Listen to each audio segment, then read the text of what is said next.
Chapter 48. Warding off devotees' calamities. At the commencement of this chapter, someone asked Hemadpant whether Sai Baba was a guru or a sadguru. In order to answer the question, Hemadpant describes the signs or marks of a sadguru as follows.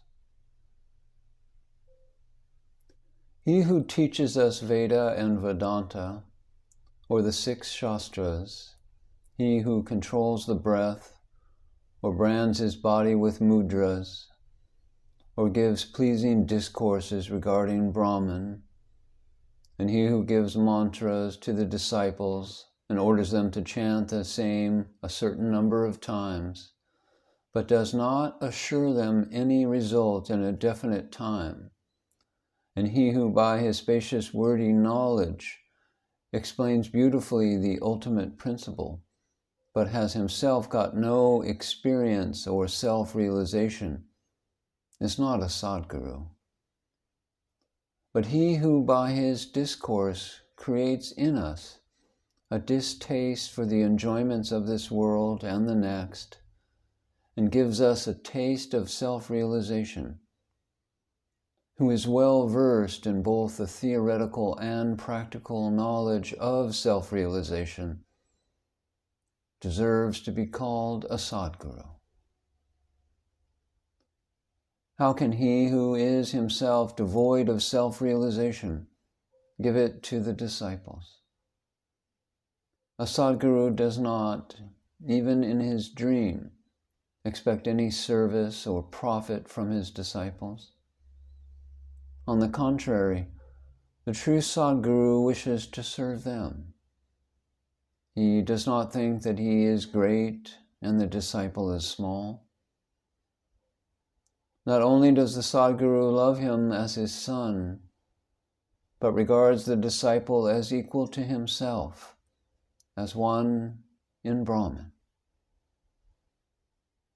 The main characteristic of a sadguru is that he is the abode of peace. He is never restless nor ruffled. He has no pride of his learning. The poor and the rich, the small and the great, are the same to him. Hemadpant thinks that on account of the store or accumulation of merits in his past births, he had the good fortune of meeting and being blessed by such a sadguru as Sai Baba. Even in full youth, he hoarded nothing, except perhaps a chillum. He had no family or friends, no home, nor any support. Since Baba was 18, his control of mind was perfect and extraordinary. He lived then fearless in a secluded place and always abided in the Atman. Seeing the pure attachment of his devotees, Baba always acted in their interest, and hence he was in a way dependent on them. What experiences Baba gave to his devotees while he was living in flesh, or even today, after his Mahasamadhi, obtained even now by those who attach themselves to him. What the devotees have to do is this. They have to trim their heart lamp of faith and devotion and burn in wicks of love. And when this is done, the flame of knowledge of self-realization will be lit up and shine brighter. Mere knowledge without love is dry. Nobody wants such knowledge. Without love, there is no contentment. So we must have unbroken and unbounded love. How can we praise love? Everything is insignificant before it. Without love, our reading and listening and hearing and the study are of no avail. In the wake of love follow devotion, dispassion, peace, and liberation with all their treasures. We do not get love for anything unless we feel earnestly about it. So where there is real yearning and feeling, God manifests Himself. It includes love and is the means of liberation.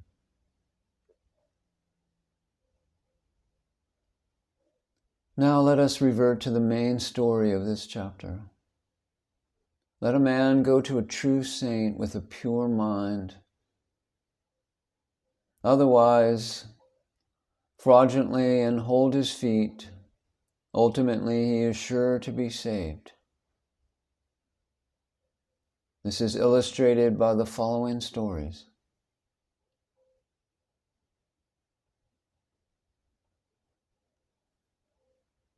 Mr. Sapatnekar of Alkakat in the Sholapur district was studying for law. A co-student of Mr. Shavadi met him. Other fellow students also gathered together and compared notes of their study. It was found by the questions and answers amongst themselves that Mr. Shavadi was the least prepared of all for the examination, and therefore all the students derided him. But he said that though he was not prepared, he was sure to pass the examination, as his Sai Baba was there to get him through it successfully. Mr. Sapatnekar was surprised at this remark. He took Mr. Shavadi aside and asked him who this Sai Baba was, whom he extolled so high. He replied, he lives in a masjid in Shirdi. He is a fakur. He is a great Sat Purusha. There may be other saints, but he is unique. Unless there is a great store of merits on one's account, one can't see him. I fully believe in Baba, and what he says will be never untrue. He has assured me that I will pass definitely next year, and I am confident that I will get through the final examination also with his grace. Mr. Sapatnekar laughed at his friend's confidence and jeered at him and Baba. Mr. Sapatnekar passed his examination, settled at Alkakat, and practiced as a pleader there. 10 years after this, in 1913, he lost his only son on account of a throat disease. This broke his heart. He sought relief by making a pilgrimage to Pandharpur and Gangapur and other holy places. He got no peace of mind.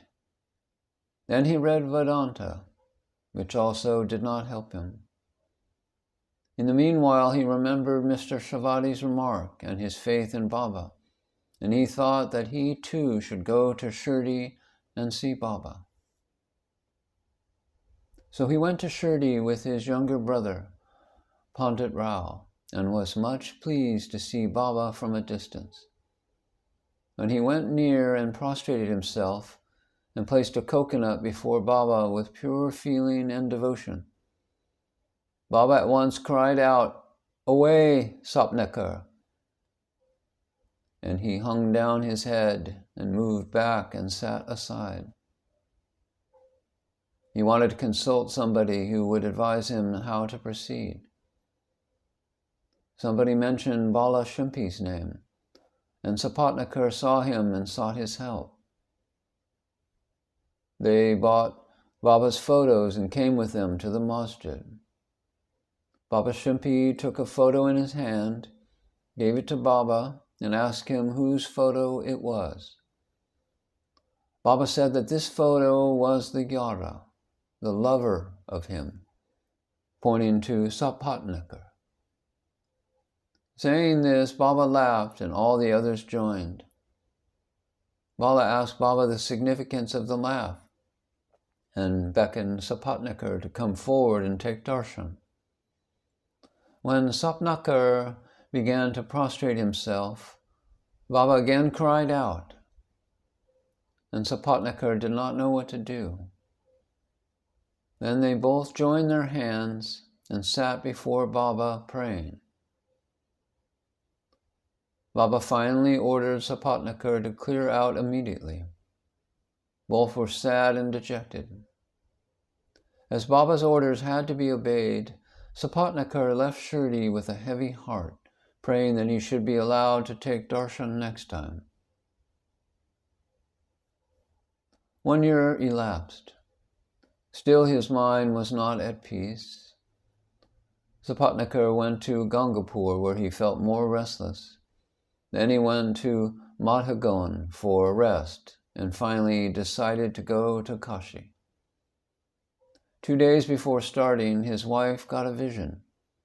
In her dream, she was going with a pitcher to Ladaksha's well. There a fakur with a piece of cloth round his head, who was sitting at the foot of the neem tree, came close to her and said, "Dear lassie, why get exhausted for nothing? I get your pitcher filled with pure water." She was afraid of the fakur and hastened back with the empty pitcher, but the fakur followed her. At this she was awakened and opened her eyes. She told this vision to her husband. They thought that this was an auspicious sign, and they both left for Shirdi. When they reached the masjid, Baba was absent. He had gone to Lendi. They waited till his return. When Baba returned, she was surprised to see that the fakur she saw in her vision resembled exactly Baba. So she reverentially prostrated before him and sat looking at him. Seeing her humility, Baba was much pleased and began to tell a story in his peculiar, characteristic fashion to a third party. He said, "Arms, abdomen, and waist are paining for a long time. I took many medicines. The pains did not abate. I got sick of the medicines, as they gave me no relief, but I am surprised to see now that all the pains have disappeared at once.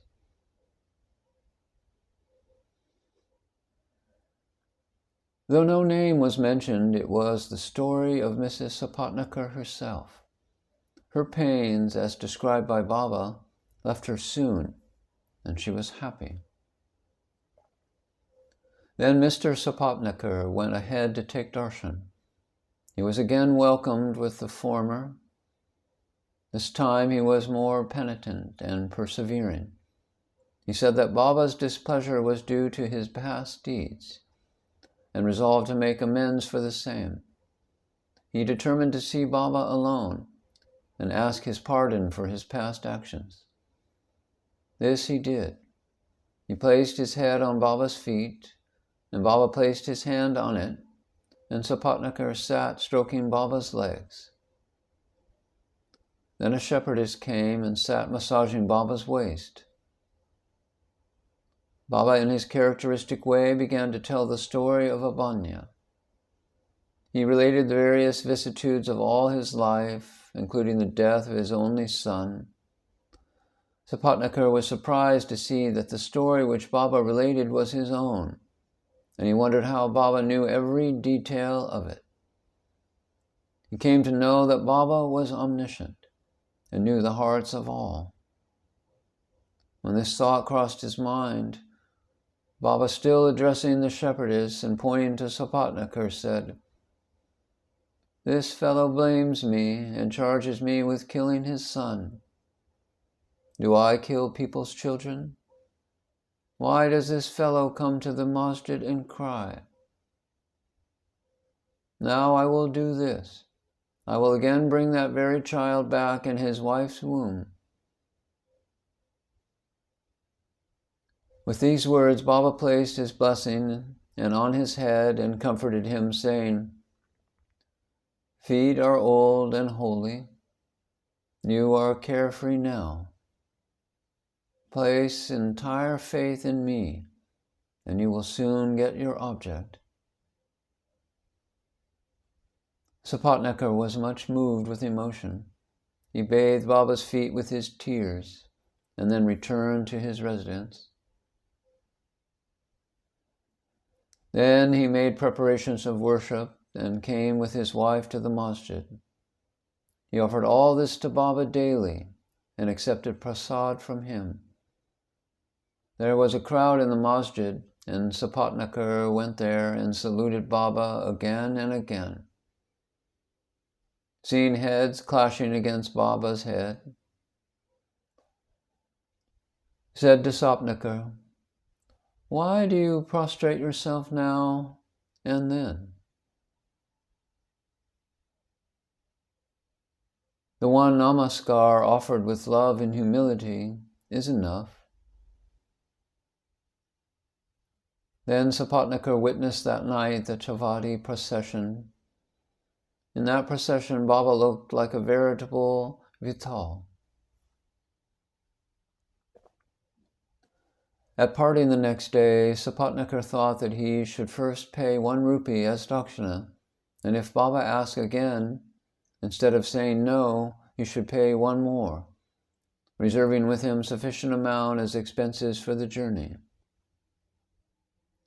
When he went to the masjid and offered 1 rupee, Baba asked for another, as per his intention, and when it was paid, Baba blessed him, saying, "The coconut, put it in your wife's upper fold of her sari, and go away at ease without the least anxiety." He did so, and within a year a son was born to him, and with an infant of 8 months, the pair came to Shirdi, placed the boy at Baba's feet, and prayed thus: "Sainath, we do not know how to redeem your obligations. Therefore we prostrate ourselves before you. Bless us poor helpless fellows, and henceforth let your holy feet be our sole refuge. Many thoughts and ideas trouble us in waking and dream states. So turning away our minds from them to your bhajan, and bless us." The son was named Muladhar. 2 others were born after, Bhaskar and Dinkar. The Sapatnakar pair thus realized that Baba's words were never untrue and unfulfilled, but turned out literally true. Bow to Sri Sai. Peace be to all.